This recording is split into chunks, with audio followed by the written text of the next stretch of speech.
What is going on, everybody? Tech enthusiast here, and this is an Antutu benchmark comparison between the Samsung Galaxy S22 Plus versus the Xiaomi 12. So we have the Exynos 2200 versus the Snapdragon 8 Gen 1. Both of the phones have 8GB of RAM, and the rest of the specs you can see on the sides. Now with that being said, let's get started.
So the Xiaomi 12 finished first, and overall it scored a lot higher.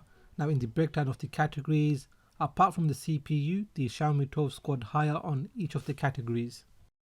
So that wraps it up for this Antutu benchmark comparison. What did you think? Do let me know in the comment section. Now if you have enjoyed this video, give it a thumbs up. If you are new here, then please do consider subscribing, as I have more videos coming up. So make sure you hit that bell icon so you get notified as soon as I release my videos. Please do follow me on Twitter and Instagram. And like always, thanks for watching, and I will catch up with you in the next video.